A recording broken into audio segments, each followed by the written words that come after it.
before I do start and give you my thoughts about UAE, I want to give you my thoughts about the New Zealand attack that has taken place. A gunman who shot down, Muslim worshippers who are praying in a mosque. Now, let me first address the big elephant in the room.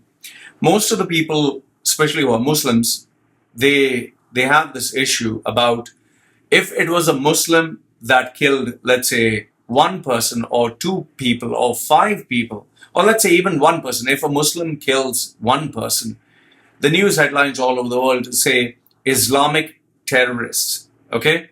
And everyone jumps on the bandwagon and bashes up Muslims.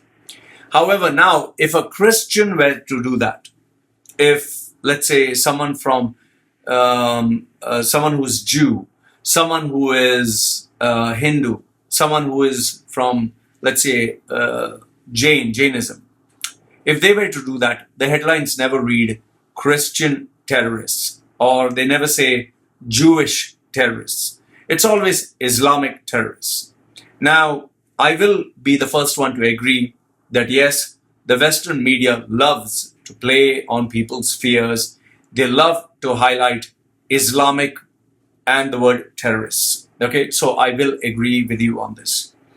However, what I want you to know is now it's not the time for political correctness or the language that we are using, or, oh, why is it not a Christian terrorist? No, this is not the time and place to address this issue. I give you my complete agreement when you say that, yes, they highlight Islamic and the word terrorist together to highlight the bad guys, the few bad guys from the religion of Islam. But they don't do the same where Jews are concerned, where Christians are concerned, Hindus are concerned, whatever. But this is not the time and place. Right now, it's a really sad moment. A sad moment because we are talking of human beings. We are talking of, let's say, if you know anybody who is a Muslim, or forget a Muslim, if you know anybody who is a human being, who has a son, who has a daughter, who has a mother, who has a father, who has a spouse, brother, sister, anyone, and you knew them very closely, and some madman just came and shot them for no reason at all, it is a very sad thing. And personally speaking, for me, I think of all those human beings who they were all innocent. They didn't harm anyone. They didn't trouble anyone. They were doing their own, they were doing their own thing. They were minding their own business, living their own lives with their own families. They were maybe, immigrants who came there to start a new life. I know some Muslim families, very good human beings, much better. See, I was born Roman Catholic. These Muslim families that I know are countless times better than most of the Roman Catholic families I've known.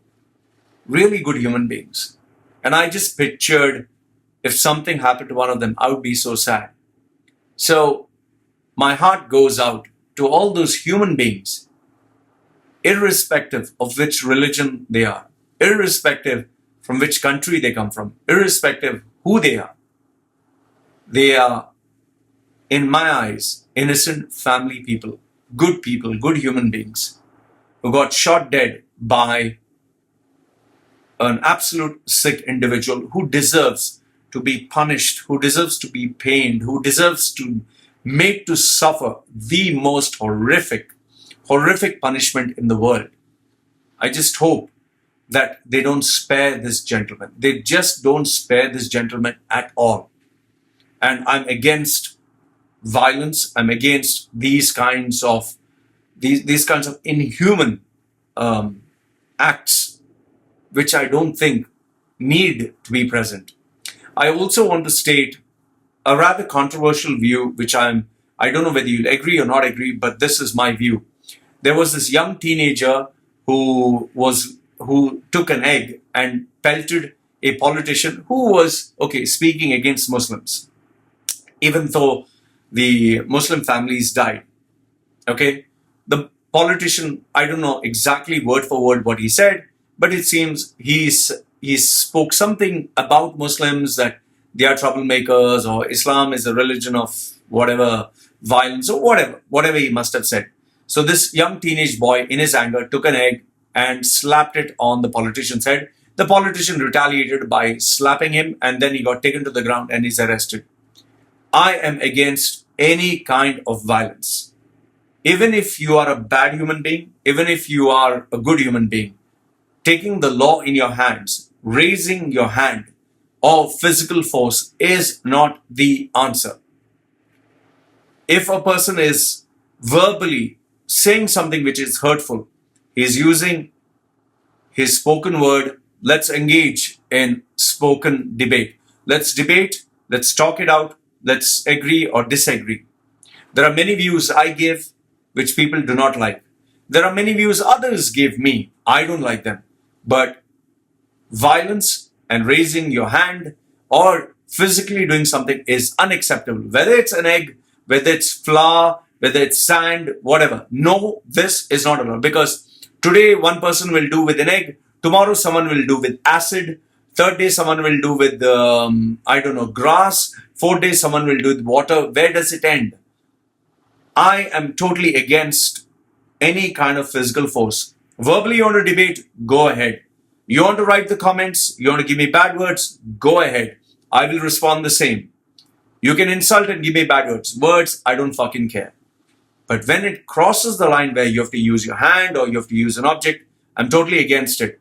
So, in as much as I totally support the Muslim community, the peaceful, loving people, what this young man did, he is not a Muslim, he is Christian or whatever religion he is, he used physical force, he should be punished. This is wrong, because I don't want tomorrow my children, if someone disagrees with them, takes an object and throws. Whether it's an egg, whether it's anything, it's not acceptable. Verbally, you want to engage in an argument, you want to scream, you want to shout, you want to give bad words, that's okay.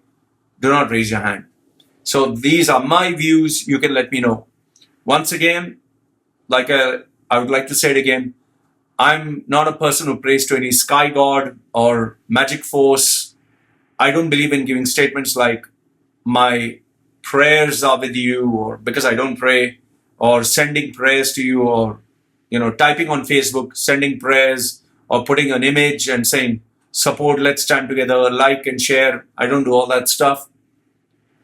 But through my channel, for whomsoever watches it, I just want to share this message that let's not resort to violence and hate. There are other ways we can sort things out. But hate and violence is not the answer.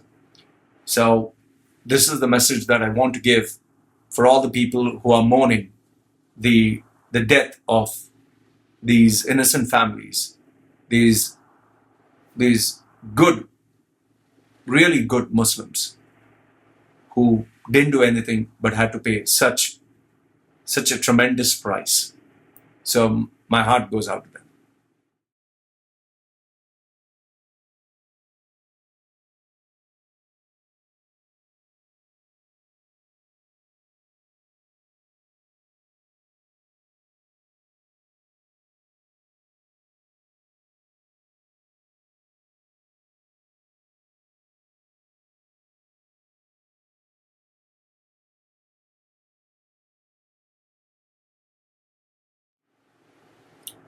Now let's move on to the updates for Dubai and the Middle East.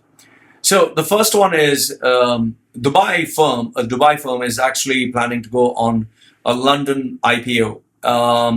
Dubai payments firm, that is Network International, which is very popular. It's a very popular brand in Dubai. It's planning to get listed in the London IPO. So in this news article by Bloomberg, it says the Middle East payment processor, Network International, plans to sell a 25% stake in London with its first initial public offering. Now, this Network International was acquired 49% by Warburg Pincus and General Atlantic, they had purchased this from the troubled private equity firm Abraj Group and the sovereign wealth fund Emirates Investment Authority in 2015. So 49% belongs to them, while 51% belongs to Dubai's biggest bank, that's Emirates NBD, the Dubai-based company, which creates as a division of Emirates Bank in 1994. It provides services to more than 65,000 merchants and 220 financial institutions, according to its website at least.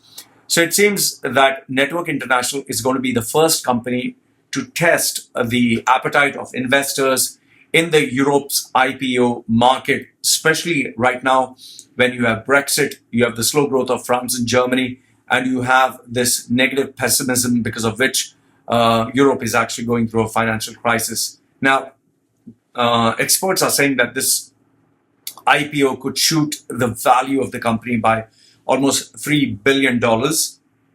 And it's not the first company that is on the London Stock Exchange. You have Abu Dhabi's NMC, which has grown tenfold ever since listing in UK and 7 years ago. And you have Noor Hospitals, which got listed in 2013. Network International, last year it seems, boasted of revenues of 298 million. So that's kind of a good thing for Dubai.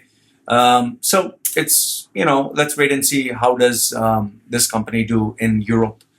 With regards to Abu Dhabi, which I was pretty surprised, I want you to Google and search what is 1MDB scandal. So what is the 1MDB scandal? This was the full form of 1MDB is One Malaysia Development Berhad scandal that involves Malaysia's former Prime Minister Najib Razak. So it seems it was a sovereign fund of Malaysia where you would invest and get guaranteed returns. But it seems the Prime Minister Najib Razak, he got involved in this and he took not millions, not hundreds of millions, but billions. He pocketed them and he and some other of his accomplices used this for their own expenses. So it seems that the Goldman Sachs, that group, they also were involved in this because they knew a lot of the loopholes and they played around the loopholes. Especially if you have a look at the banking crisis that took place in 2008. The reason why the collapse took place is because banks, they were playing around with the loopholes. They were playing around with the mortgages, making them sub-mortgages, making the subprime mortgages. And, they were constantly selling junk and guaranteeing people and putting the risk on someone else. So they took advantage of people. They were playing with the rules, and it was greed across banking, the banking sector across Wall Street. And the CEOs, they made their billions. All the CEOs, all the wealth managers made their millions. Everyone made money except the layman who trusted these banks with their money. In fact, in the end, only a handful, 1, 2, 5, 10, 20 people got punished. The rest, all the bankers, they got away with other people's money. So over here, you have Goldman Sachs, which has done more or less the same thing. They knew something was fishy, but they played around with the rules. And that is where Abu Dhabi's controlled investment fund has halted its business with Goldman Sachs. And they are going to take Goldman Sachs to court. So International Petroleum Investment Company and Abrar Investments have declared their intent to sue Goldman Sachs in November at a New York state court. They will be seeking, compensation. But the bank, on the other hand, said it would contest this lawsuit. And, it's to be seen. Now, you're talking of an American company that has really big, powerful connections, and they are based in the US. So would a Middle East company that obviously has billions, Abu Dhabi has billions, so would they succeed against this United States-based company? Could they succeed against their powerful contacts and connections who are in the government, who have, let's say, a stake in Goldman Sachs? Or would, let's say, some other opposing party, like you say, Republicans and Democrats, would an opposing party support Abu Dhabi and say, I'll help you succeed. Why don't you invest with me then? So this is going to be a very big game of politics. It's not going to be straightforward. And I definitely do not see them reaching a solution anytime soon. These are big egos. These are big players. And you just do not know what's going to happen. So the next one is, this one is a rather odd news because this news was actually featured in the Gulf News.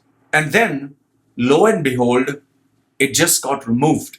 They removed this article. So whenever an article is removed, there's something fishy. So this article was initially published in Gulf News, got removed, now it's published on Khaleej Times, okay? It says that Dubai ranks first in attracting FDI for AI, artificial intelligence, and robotics, okay? So FDI, or foreign direct investments, it seems that UAE is ranked 6th in the global smart service index, and it surpasses, this is the shocking bit, it surpasses United States, UK, and South Korea. So just imagine how much artificial intelligence, how much power does UAE have. Now, if you check my previous videos, especially the one where I spoke about how UAE has employed the best brains from the United States to spy on its citizens and on expatriates, their emails, their Facebook, social media, how by a click of a button, you can actually scan anyone's smartphone, anyone's desktop, anything that's connected via the internet.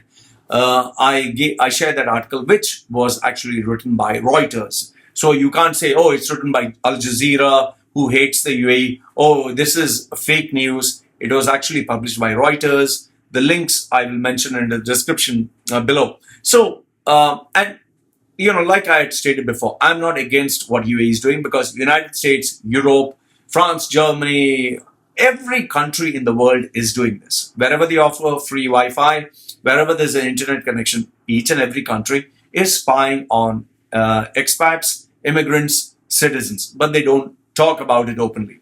Okay, so it seems that UAE here has managed to attract, okay, 21.6 billion.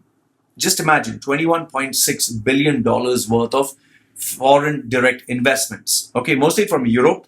And from the United States, it seems 5.7 or 3.9 billion. Okay, so they managed to attract so much money into its foreign direct investments, and this makes UAE the most powerful country in the Middle East. Just think about it.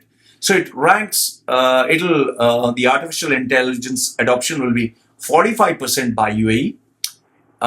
Saudi, which is supposed to be so big, is only 31.3%. The entire GCC is only 28%. So Dubai, or rather UAE, is literally double. So that shows you how powerful is UAE standing.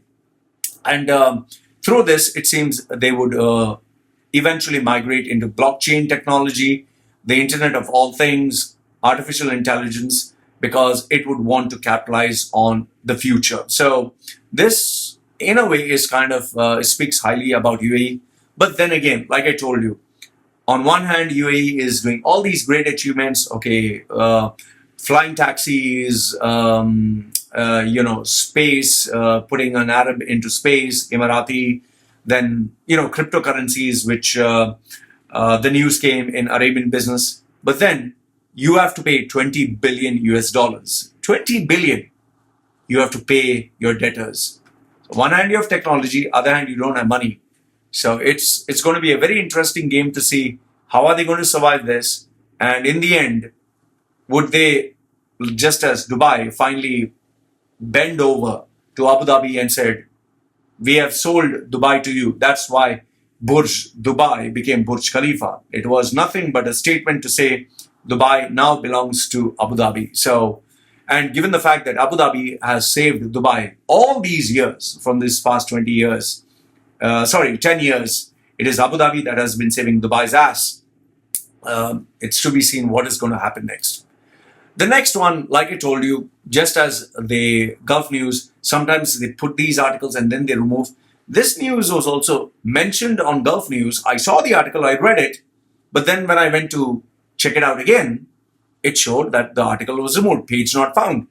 So then I had to check Bloomberg, and this is Dubai developer is planning to sell the largest indoor park. So it seems that IMG, World of Adventure Theme Park, which is an absolute fucking fiasco, where they have to pay 1.2 billion dirhams. They have to pay. Okay, they are not getting any money. They had assumed that they were going to mint money. People are going to come. It's going to be like Disneyland. But this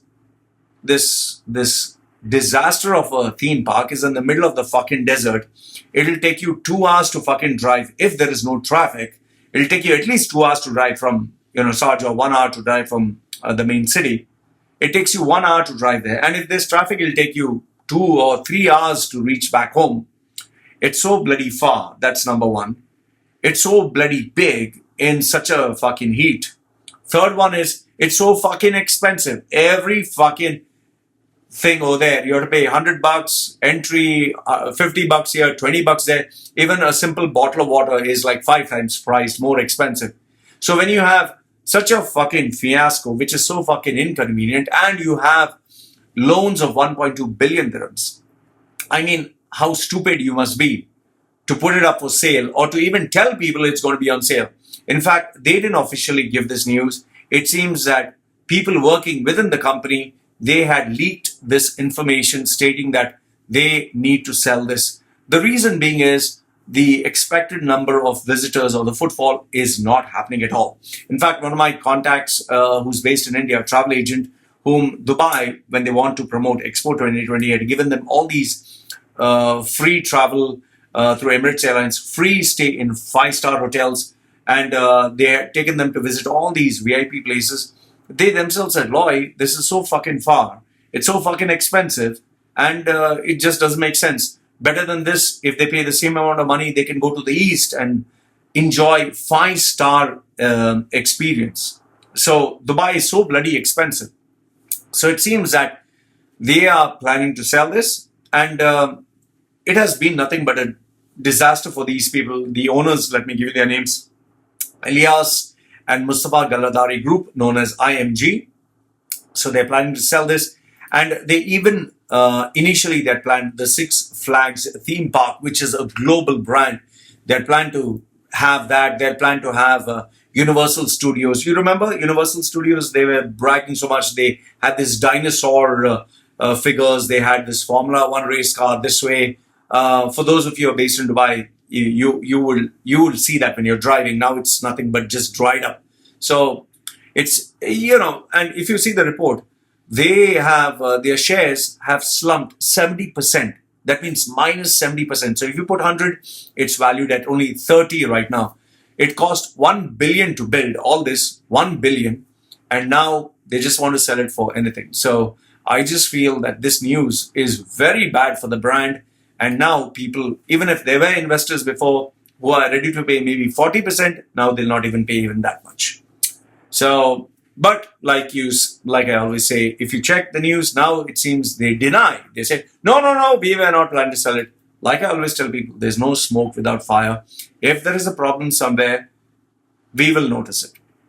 Okay, today the world is run by social media, so you'll come to know of the news. Next one is, this is by far the most pathetic, illogical explanation I've ever heard. And that too, this is in Reuters, that too, you're getting Abdul Aziz Al Ghurair, the banking group's chairman of Mashruq, who is such a powerful local, very powerful, of Mashruq Bank. He says, just imagine, he says the reason why UAE is blacklisted, the reason why the European Union has blacklisted UAE is because of poor communication. Are you serious? Poor communication. So if UAE had better communication skills, UAE wouldn't be blacklisted. There is Sometimes there is bullshit. Sometimes it's fucking nonsense. Sometimes it is you give a response like, you being so smart, you're talking this shit. My response is the same. That too, for someone like Abdul Aziz Al Ghurair, such a genius, such a dynamic businessman, stating that EU, the whole European Union, decide to blacklist UAE only because of poor communication skills. Oh, let me clap. Wow, fantastic. That's all I can say. All right. The next one is Abu Dhabi's CEO, that is a CEO for Abu Dhabi's National Hotels, ADNH, Abu Dhabi National Hotels, whose name is Khalid Anib. He said at the Gulf and Indian Ocean Hotel Investors Summit, GeoHIS, I hope I got that right. It seems last month he said something that was really intelligent. What he said is, if Abu Dhabi wants to boost tourism just by having the Louvre Museum, I hope I got that right, Louvre Museum, that's not going to boost tourism. Because let's look at it logically. What does Abu Dhabi have? Abu Dhabi has the Louvre Museum. It has the Grand Mosque where you can dress up in an Arabic dress and go there because you have to be respectful. And it has the Ferrari World. And lately it seems they've opened up the Sheikh's Palace also, just to invite investors. So you have the Louvre Museum, you have the Grand Mosque, you have the Ferrari World, and now you have the Sheikh's Palace. So just to see these four, only these four, you think people are going to actually fly down to Dubai? Oh wow, I can see the mosque. Oh wow, I can see the museum, just a few pieces here and there. Oh, Ferrari World, wow, okay. Oh, the Sheikh's Palace. That's why I'm going to travel all the way from my country in Europe or US just to see these four sites. There's so much more in Dubai. Why would anyone want to come to Abu Dhabi? It just doesn't make sense. So hats off to this CEO, the chief executive of Abu Dhabi National Hotels, for speaking sense. Coming to India, where you have UAE, Dubai, or the Middle East, every place you will find one Indian somewhere. So this news is quite popular. And this was shared by my friend Mazhar Farooqi from Gulf News, the man I admire who comes out with amazing news. I'm sure he comes out with lots more, even though he has never shared this with me. He comes out lots more, but given the fact that he is in UAE, I'm pretty sure he has to follow the rules and regulations. So he came out with a rather very timid report, which I'm very sure is censored. These are my views. I'm 100% sure it is censored. Why? Because the gentleman who got arrested in Dubai is a 54-year-old Indian priest who tried to dupe the royal family of Dubai. Are you fucking stupid? The guy who tried this audacious stunt, his name is Sudhir Das Prabhakar Pujari. So this Pujari chap, it seems he was arrested for misusing the name of the royal family. However, like they say, if you have wasta in UAE, you can do anything. So this guy, his wasta turned out to be the Consul General of India in Dubai. Well, I don't think they both are best friends, but the Consul General, well, he has a couple of bosses whom he has to dance like a puppet to. So I'm sure his boss's boss, maybe Narendra Modi himself, maybe, okay, because it seems this guy, what's his name? Sudhir Das Prabhakar Pujari, okay. So he has had all these connections, who even wrote to the Minister of External Affairs, India's Sushma Swaraj, to intervene in the matter and free him. So even if you're wrong, but you are powerful, you have the wasta, yes, nothing will happen to you.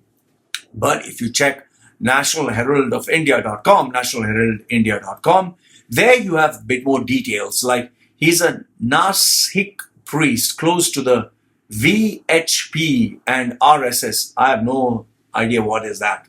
Okay, must be some fucking political party.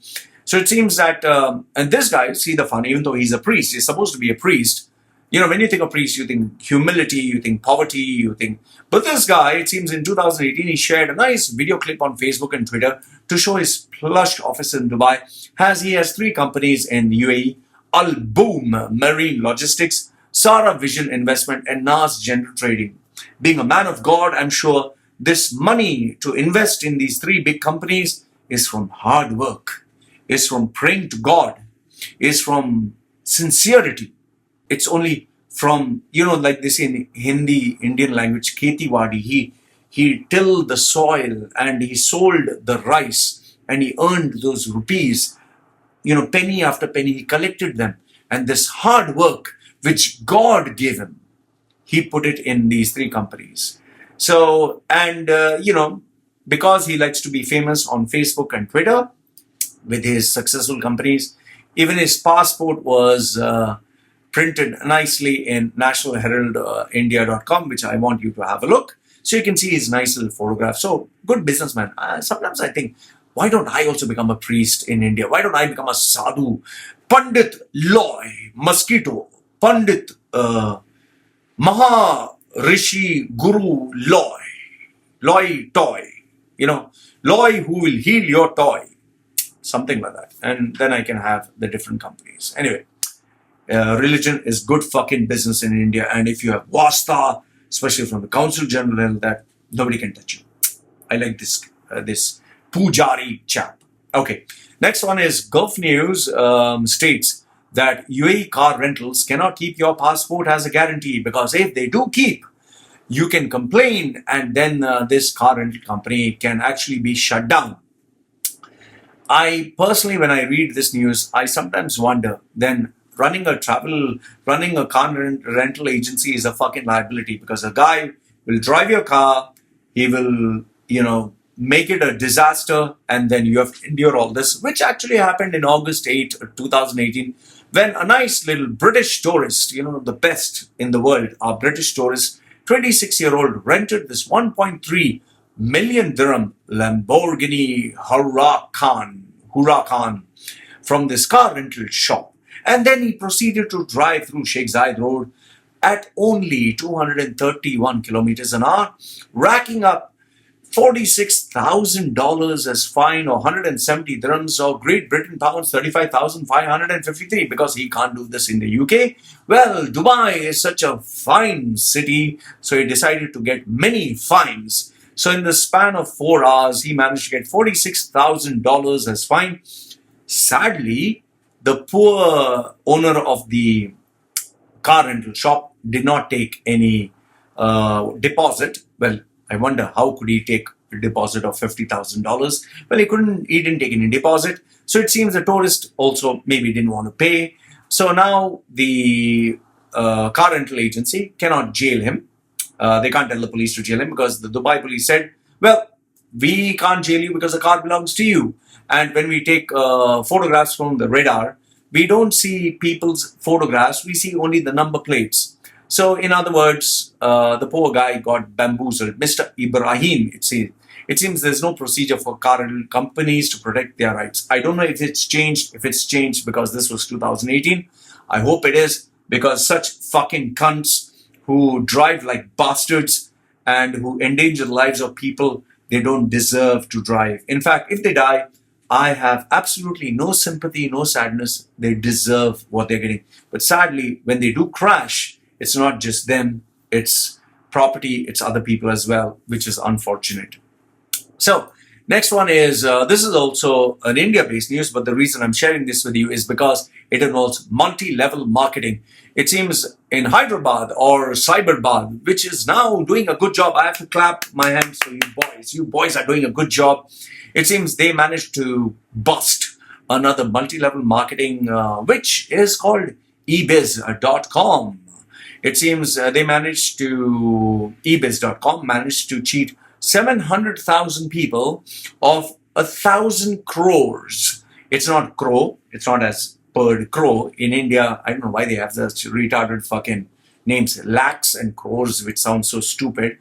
Why don't you have an international way of saying millions and billions like everyone else? But anyway, 1,000 crores or 317 million US dollars, or 1.16 billion dirhams.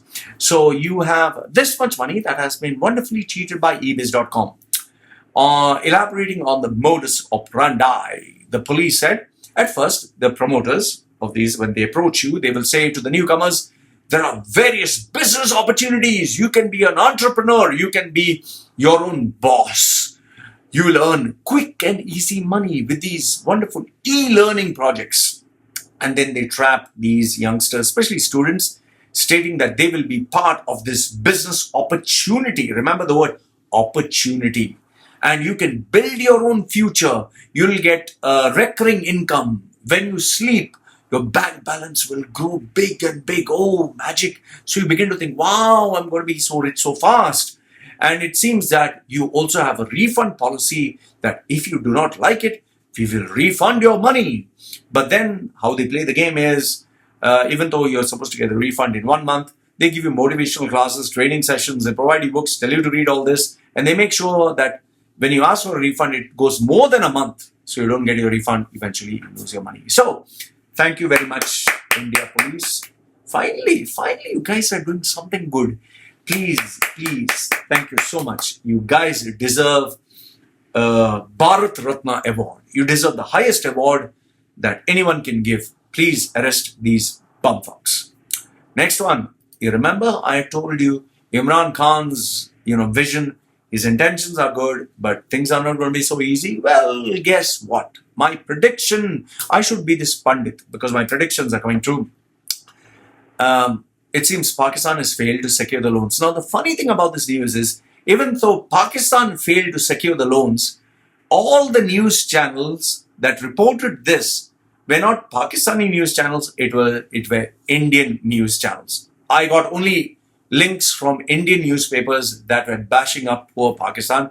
India's media has no other fucking job just to feel good over someone else's misery, which is why I consider that very fucking pathetic. But let's focus on the news. It seems Pakistan will not or has not been able to secure the $3.2 billion deferred payment facility from UAE. It seems UAE has already sent this money, but Pakistan is unable to get it. Sadly, it seems that Pakistan was expecting, imagine, $14.5 billion from UAE, Saudi, and China.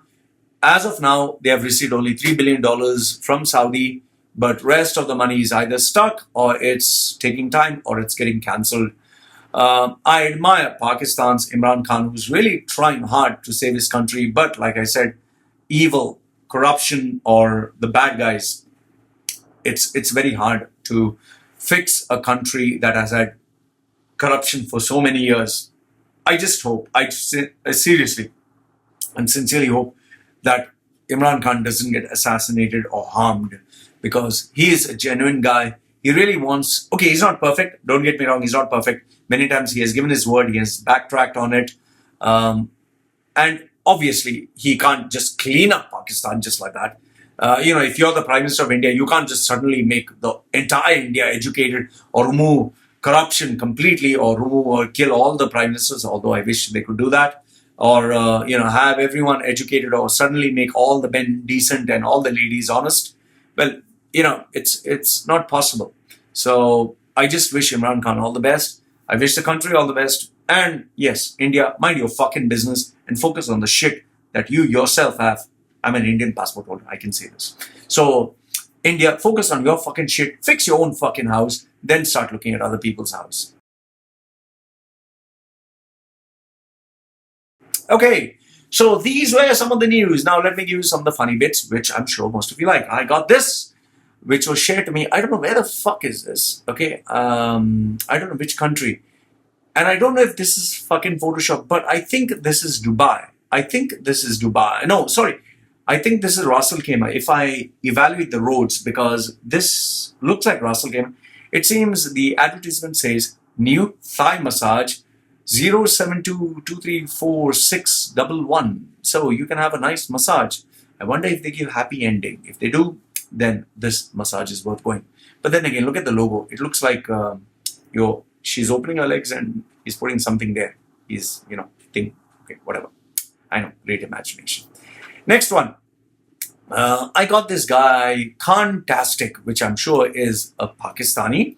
So he put up the video, he put up the comment to me stating the following. He says, "You tell me why drinking cow urine is holy in your religion."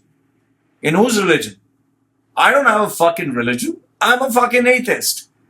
Atheist is not a fucking religion. Atheist is, I just don't believe in any fucking God. Okay. So why cow urine is holy in your religion? I'm sorry, it is as per some Hindus. It's not all fucking Hindus. It's some Hindus who drink and shower and I don't know, they lick or drink or whatever. So it's their religious thing or their practice. Not everyone, but I wish them all the best. If you actually check Barcroft TV on YouTube, Indians cow urine drinking, you'll see them. They actually drink. The cow pisses and it drinks. It's so fucking disgusting. I lost my appetite for some time. I couldn't even drink Red Bull. It was that bad. Okay.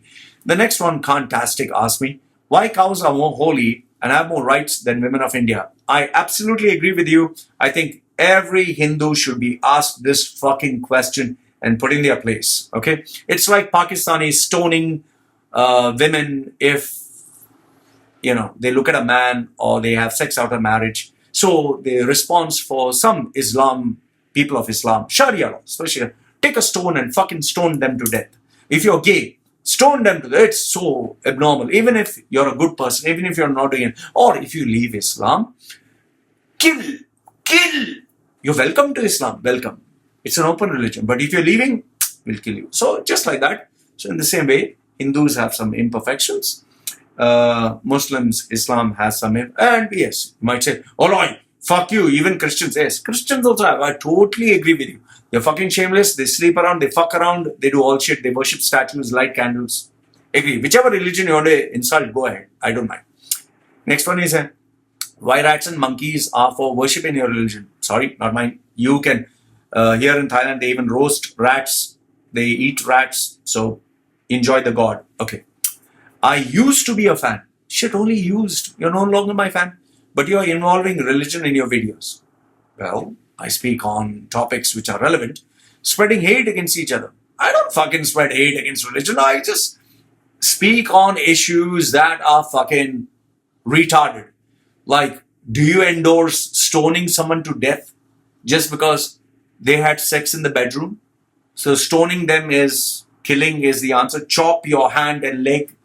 Or you leave my religion, I'll fucking kill you. So that is okay for you. If that is okay for you, I don't want you to keep in touch with me. Please stay away from me. I prefer.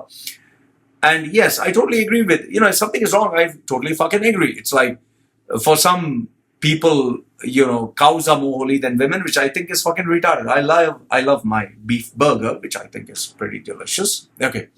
All these questions about Islam you're asking, even a simple Google search can help you.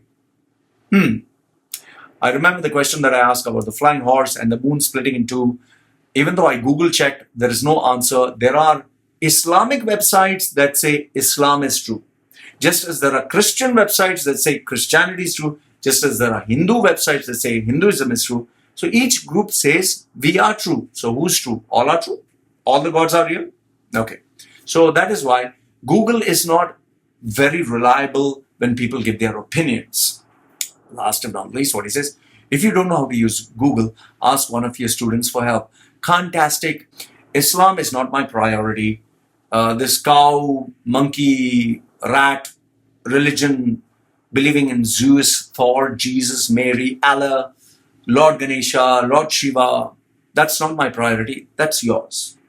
I know how to use the information, what is useful to me, and I do it very fucking well. So, I do know how to use Google, sweetheart. So, this is my response to Khantastic. Okay. Next one. This is New African Kement woman. And she says, why black money? Because I spoke about black money. Why not white or brown money? See, when you have someone who is a very sensitive person, you can say anything. Like you can say, the dark night. Why is it the dark night? Why can't it be the pink night? Just imagine Batman, pink night. Why is good?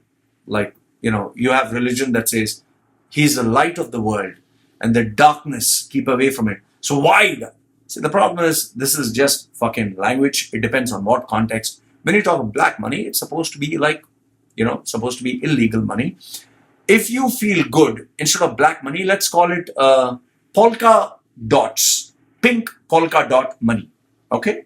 I hope you feel better. So it's not me saying racist money, like black money. So if you want to say, actually, if you look at it, the money doesn't have any color. It's actually green, or depends. It's very colorful. So you want to say colorful money, or you can say whatever, just say. The phrase that I use is illegal money. All I feel is, you are too fucking sensitive. You must be having your periods because you're a new African Kemet woman. You must be having your periods that time of the month. So just change your Pampers. Maybe you'll feel a little better. Have chocolate. Relax. Nobody is against you. If I say black money, it's not me saying racist money. Okay. Yeah. So, sometimes I say my dick is black. So what should I say? My dick is darkish brown, with gray pigmentation. Okay. Anyway, last and not the least, this is something that I normally say in the beginning of the video, but today I thought I'd say it at the end.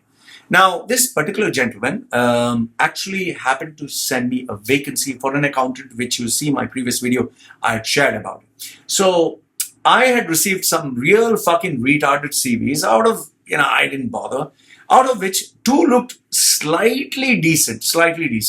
They wanted a salary of 4,000 to 6,000 dirhams. So because, I was doing a public service announcement, I forwarded these CVs to this guy, I don't want to take his name, who told me that he has a vacancy in his company. So I sent this CV to him. After I send the CV to him, he responds and says, Lloyd, they are rejected. Fine, I was happy till then. But then after that, he did something he shouldn't have fucking done, or he said what he shouldn't have said or written. What he said is, he said, Lloyd, let me give you some advice. Oh, wait a minute. You're going to give me unsolicited advice. I was like, I got up in the morning and I was checking this. So he said, let me give you some advice. Don't take it the wrong way. Don't get offended. I'll just give advice. So I was like, okay, what the fuck is advice? And he proceeded to tell me, Lloyd, the CVs that you shared, okay, he assumed that I had rebranded this resume because I tell people I'm a rebranding specialist. He said, Lloyd, let me give you some advice. When you rebrand a resume, that resume you send me, change the font, make the size same, make the color. He even told me the color of the font, make the size of the font, and choose one type of font. He gave me this precious, priceless, powerful, the P, precious, priceless, powerful, pussy advice. Professional, sorry, not pussy, professional advice. I was so touched. Oh, wow, you're such a genius. Change the font into one type. Change the size. Change the color. And the CV will be so much better. Wow. And what happens is, if you give me fucking advice, I will bamboozle you. I'll fucking put a bamboo up your fucking ass. That's what I did. I put not just a fucking dildo, I put a steel-studded dildo with hooks right up his ass. And I let him know, you giving me advice is like a small kid who just happened to Google search the definition of sex and is giving advice to a fucking whore, a 42-year-old whore who has been pimping her body, fucking men, sucking cock, getting dicks up every hole of hers. And you get this small boy who just Googled what is sex and he's advising that whore. I am that fucking whore who has been maybe getting fucked, or maybe fucking, or maybe who knows in and out everything related to sex. And you're this small little fucking kid who checked on Google, oh, change the font, make it small, make it same, make it the color. That is a professional CV. Like they say, don't teach your father how to fuck. That's what I told this man indirectly. And he still got so hurt. He said, Lloyd, Don't take it like this, you feel so bad just because I give you advice. So I send him all his grammar mistakes and to tell him, before giving me advice on communication or whatever, fix yourself. Like I always tell, before advising other people, get your house in order. So please don't send me unsolicited fucking advice. I take my work, I take my brand as my signature. I take my work very fucking seriously. I might use 10 fucks and bad words. I might enjoy, fuck around, whatever. But where it comes to fucking work, I give my heart, my soul, my life. Don't fucking advise me on what I fucking good. And just for your information, where other fucking companies charge $500 or $200 or whatever, I charge 5 times the fucking amount to rebrand. I don't fucking copy paste. So don't you fucking tell me how to do my fucking job. Okay? So I communicated this to that guy, and I think his asshole must be paining now. Ooh, paining. Because someone put a bamboo up his ass. The font, you change your fucking font. Fucking moron. Next one is this female who got in touch with me. And then she tells me, Loy, I'm in touch. I wanted to be in touch with you. I said, okay, yeah, whatever. And then obviously, she was like, brother Loy. She was going all this nice way. And okay. I told her my charges. She said, Loy, I wanted to tell you something. I said, yeah. Jesus spoke to me. Jesus, Lord Jesus, that guy, that guy spoke to you? She said, yes. Lord, Jesus spoke to me. He spoke to me. Talk to me. I was like, fuck, what did he tell you? He said, Loy, he told me to come to you. Not that come. Means, you know what I'm saying. He told me to approach you and ask you to help me to make my CV, to guide me to get a job. So I said, that's good. But, didn't Jesus also tell you my rates? She said, no, Loy. Jesus said that your heart is made of gold, that you are your God's child, and that you will help me. Help. For free. Apparently, Jesus told her for free. And it seems that I'm supposed to help her for free because I got a good heart. So I just told her, tell that asshole, first send the money to my fucking bank, then I will do it. If you're a freeloader and he's also become a freeloader, tell the fuck off. She's like, Loy, how can you say this? If Jesus hears, well, Jesus said, he told you this, right? So you tell him that. So she was very upset. She said, Loy, I thought you had a good heart, Loy. Jesus is going to be very unhappy. I told him, yeah, I know that. Last time I spoke to him, he was talking about money. Tell that asshole he still owes me money. And then she went away.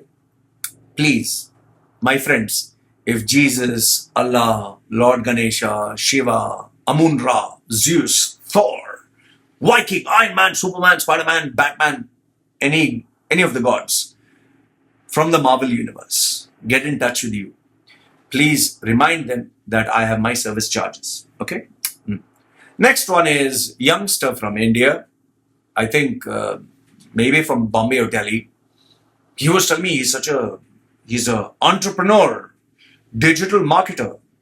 He is a rebrand professional like me. I was very impressed. I was like, wow. I asked him for a website, no website. I asked him for YouTube channel. He said it's confidential. But he told me he is SEO expert also, whatever. And he was giving me some advice, like, you need to put a description, you need to use meta tags, you can do YouTube live instead of like this. Thank you. Then he said, Loy, I'd also like to donate to your channel. I said, we're talking all big. I was like, okay, fine, whatever. I want to donate to your channel because I think you deserve the support. See, the thing is, you talk so big. So if you talk so big, like you say, my dick is so big that you can't hold it. Well, obviously, then you'll expect such a big dick, right? So he was telling me that he's so big and so great and all that. I was like totally happy. In the end, he sent me the money. He is a very successful guy who's like me, successful like me, making money, minting money like me. And he wanted to give me money. Imagine this young boy wants to give me money so as to be my premium customer one day. And guess how much did he send me? Take a minute, take a second. Think of an amount. Seriously, think of an amount. $10, $20, $5. How much did he send me? I hope he thought of an amount. So he sent me 80 rupees, which is 4 dirhams, or that is $1.16. So after he sent me this donation, he told me, Lloyd, he actually, imagine the audacity. He tells me, Lloyd, did you receive my funds transfer? I was like, yeah. He's like, Lloyd, looking forward to keep in touch with you. So today's generation of entrepreneurs, he still has to send me the link to his website. He still has to send me his company details, which he has not told me, but he's an entrepreneur. So thank you to the guy who talked so big and then gave me $1 after, I think, nearly 20-25 minutes. So the next one is a gentleman. Now, don't get me wrong. I don't have anything against like any particular religion, but this guy is, again, Muslim guy, a nice person. First, let me tell you, nice guy. He's a nice guy. He's a genuine guy. He actually called me up to talk to me, and he was like, Loy, I saw a video about the Quran and questions, and he wanted to start talking to me about the Quran. I told him, please, I request you, not in a frame of mind. So he was very respectful. He stopped. So he was just talking to me, and he wanted to know more about my family. I let him know that that's none of your business. Just get to the point. So he was saying, Loy, I just want to know you're a good guy. You're a good human being. I don't agree with all your videos. Some of the videos I agree, and I'm glad that you're there. So thank you. I appreciate it. He didn't give any donation, nothing. Okay? But he gave a few good words. But it is what he said after that that really shocked me. And what did he say? He told me, Loy, if you need anytime my support, anytime, you can just ask. So I said, appreciate. He's saying, for example, he also wanted to give me an example. I was like, yeah, okay. For example, you can tell me, whatever. Let me give you an example. I said, yeah, go ahead. Give me an example. If your baby wants Pampers, I said, okay, I'll buy you the Pampers. So I was like, okay. So then he began, when I was like, he was like, yeah, no, I want you to know your daughter is wonderful. But if she wants Pampers, I will buy her Pampers. Anytime she wants Pampers. So I was like, okay, so if my daughter wants Pampers, you will buy my daughter Pampers. Yeah. So if she wants Pampers, or let's say 1 month you want baby food, I'll buy baby food. So I was like, okay, so anytime I want Pampers, you'll buy me Pampers. Not for me, for my baby. Anytime I want baby food, yeah. So Loy, if you want Pampers, or if you want baby food, or you want something for the baby, say some clothes, I will give you the money. So I just said, okay, thanks, I really appreciate it. So he told me, you can tell your wife also, which I did. And my wife looked at me and she said, somebody will buy Pampers for our baby? I said, yeah. So if in case we find Pampers too expensive, we have a sponsor for Pampers. So my wife laughed. My wife is uneducated, simple educated rice worker who works in the rice farms. She laughed her head off. She said, clothes, okay, and baby food. So I said thank you to the guy and appreciate it. So thank you to this Muslim gentleman who wants to buy my baby Pampers every month. So thank you. I understand the intention, but it's just not every day that you get someone who tells you, if you can't afford a pamper, I'll buy you a pamper for your baby. So, okay, thank you. And last, if not the least, this is the final example that I want to share you. Real life. Real life is this businessman who was working as an employee his whole life, it seems he saw my video and he was so inspired that he resigned from his job at the age of 55 or 56, and he has invested his life savings, which is not all, but $250,000 into a business. And he shared with me his website, which he did by himself. He shared with me what he's planning to buy and sell.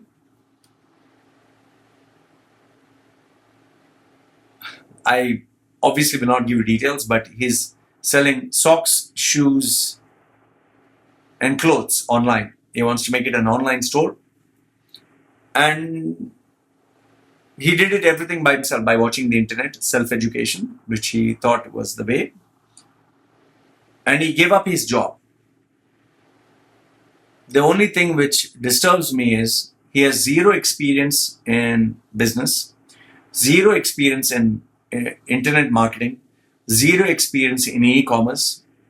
He didn't even approach a professional to get his website done, which I pointed out the glaring loopholes. He doesn't even know who is his target customers. He has now purchased and bought stock and kept it in his house. And as of now, he has spent more than $250,000.